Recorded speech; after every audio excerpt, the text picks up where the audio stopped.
A stroke can strike in an instant and change a life forever. That's why it's important to be fast and take the symptoms seriously. In this week's Focus on Your Health, Meg Judy sits down with a young stroke survivor and the MU healthcare neurologist who saved him. Focus on Your Health is sponsored by MU Healthcare. Welcome, I'm here with Kevin Drews, a stroke survivor, and Dr. Brandy French, who's a vascular neurologist and stroke expert at MU Healthcare. Thank you both so much for being with us. We appreciate it. It is the month of May, and we were talking about stroke risk and how quick action can save lives, and saved your life, Kevin. 35 and a stroke. Walk me through what that day was like.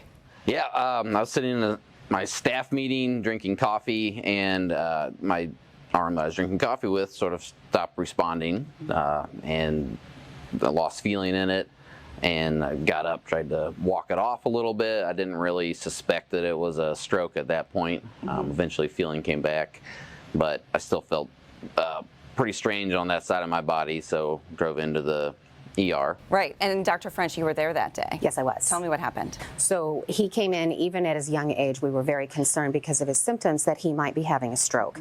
So we went through a series of evaluations and testing and determined ultimately it was likely stroke. Okay, so Kevin had a stroke, but there is also a TIA, which is also very serious. Yes, a TIA is a transient ischemic attack, and essentially it's the same thing. It's sort of like the chest pain that comes before the heart attack. So it's the neurologic symptoms that happen, and then the blood clot breaks up, blood flow is restored, and everything gets back to normal. Sounds like you had some great care. What happened after your stroke?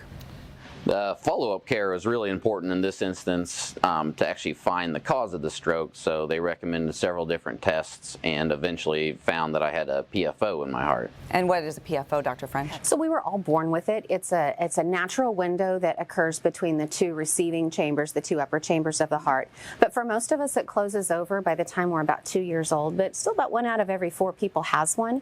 And so sometimes tiny blood clots can shunt through those, and they can go places they don't belong. And one of those that we notice immediately is the brain. How is a PFO treated? It can be treated either with a small outpatient procedure. They can also be treated medically in some cases. And Dr. French, I'm sure Kevin's story just highlights the importance of knowing the risks of stroke, right? Oh, absolutely it does. Knowing your own personal risk factors, what risk factors are for others, how to identify it. And you know, the concerning thing about young people having stroke symptoms is that stroke's becoming more and more common in young people and has a lot more different causes, which is why we were so aggressive with Kevin as far as really looking and diving deep into what this might have been. Kevin, you are a dive instructor. Thankfully, this happened during your staff meeting, not in the middle of a dive. Yeah. For work, I lead the dive team for Region 3 fisheries. I was actually pretty lucky that we found the PFO in this manner, because when you're in hyperbaric conditions, under pressure in the water, this can affect divers pretty adversely, as you can imagine. Sounds like you're pretty lucky. Yes. Wonderful. Thank you both for being with us. We really appreciate it, and good luck on your next dive. You can visit muhealth.org/stroke facts to learn more about stroke risk and its warning signs. For Focus on Your Health, I'm Meg Judy. Focus on Your Health has been sponsored by MU Healthcare.